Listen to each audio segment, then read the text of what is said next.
Welcome, I'm Kai. One thing I enjoy very much is mythology, especially Greek mythology. I imagine the possibility of those stories being real and how it would affect us if it was real. I imagine the centaurs and the minotaurs and the medusas of the world, and just think about that, and I find it fascinating. One of those stories in the Greek mythology is the story of Cassandra. Cassandra, which literally means she who entangles men, I'm sorry if your name is Cassandra, was the daughter of Priam and Hecuba, king and queen of Troy. It so happened that the god Apollo fell in love with her.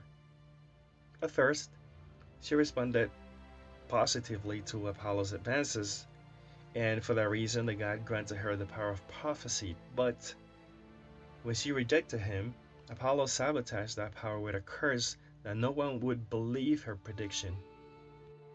One of the things she predicted was in the Trojan War, she saw the Greek strategy of the Trojan horse, but her warnings fell on deaf ears.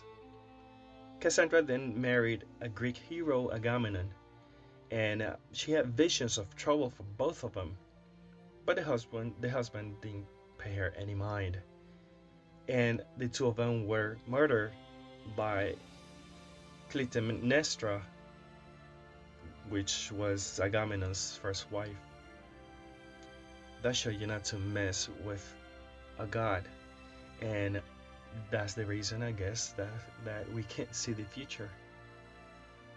Anyway, some years ago I was living in New York City when I had the itch to move. I had grown tired of the place and I needed a break. In New York, there was no opportunity to wind down, but the contrary.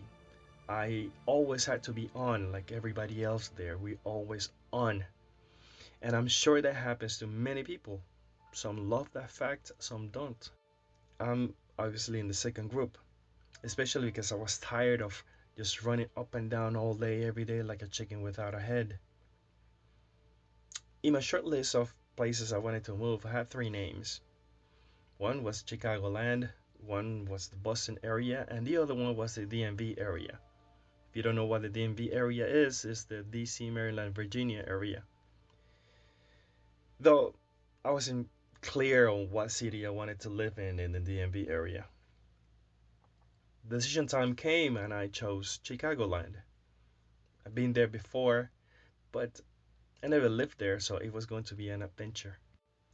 I finally moved to a gorgeous place, gorgeous suburb of Chicago, but it didn't have the advantages of New York City. The fact that I could get pretty much anything I wanted from around the corner in New York, it was just fantastic. Now I had to get in the car and drive to whatever many miles to get the things I wanted. Yes, I wanted to move. No, I didn't take into consideration that my moving involved me becoming a suburban cat.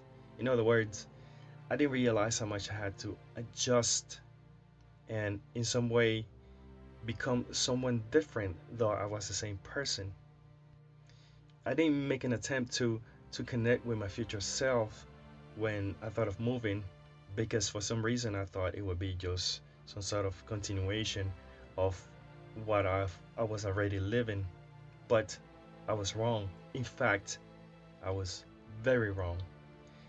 There are several studies that show how we either imagine that our future self will be different from our current self in a way that is very convenient to us, or we think that we're going to be exactly what we are today. Either way, we're usually wrong with this assessment. The studies show how we prioritize our concerns of the present and disregard the consequences.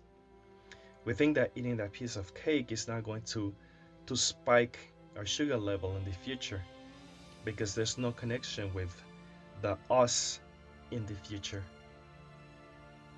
When we are in now mode, we focus on what's at hand and it makes sense to us. But what we don't do is ask us how the action we're taking is going to affect us in the future. It also it is also very difficult for us to imagine that our future self is going to want something different from the things we currently want. It's hard for us, very hard, in fact, to imagine that in 3 years we're gonna want something different from the things we want right now. This reminds me of the time when I went with my mom to my aunt's house, and my aunt offered me some fried fish.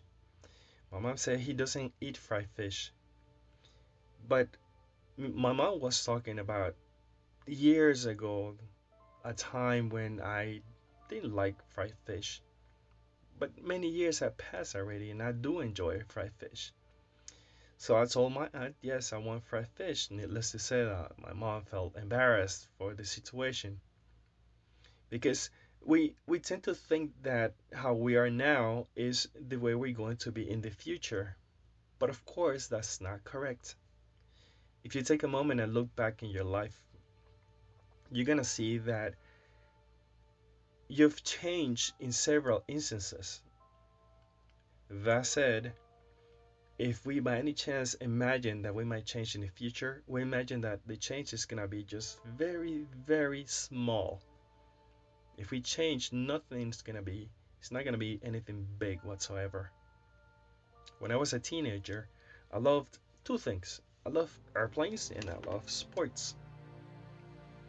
In my mind, I was going to be a pilot, perhaps a rocket pilot, but I was going to be professional. I was going to play professional sports also. As years passed, I became more interested in psychology and philosophy. Still like sports, but not at the same rate I did before. We think we are what we are, and there's not going to be any changes to that.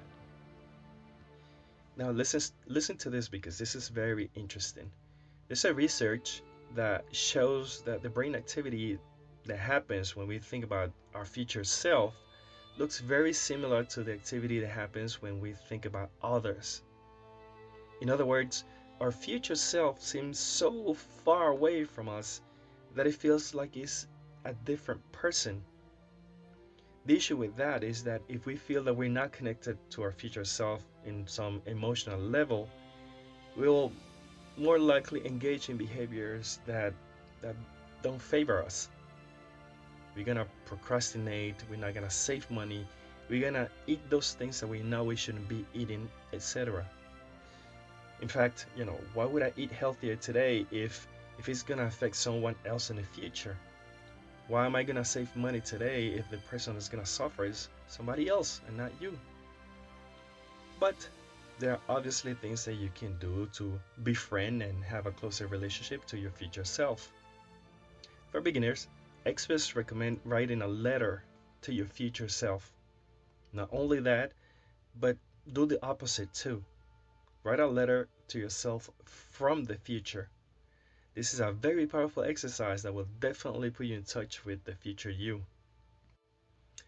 Another thing you can do is see pictures of you as an older person.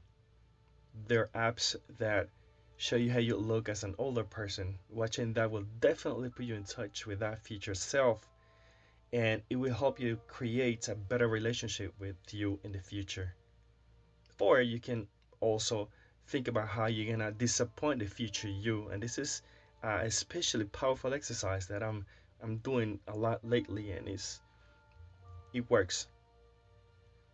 The more we interact with our future self as an extension of ourselves, the better decisions we're gonna make today and the better future we're gonna have. Now, we're gonna continue the conversation below, but let's continue until the lambs become lions. I shall see you on the next one.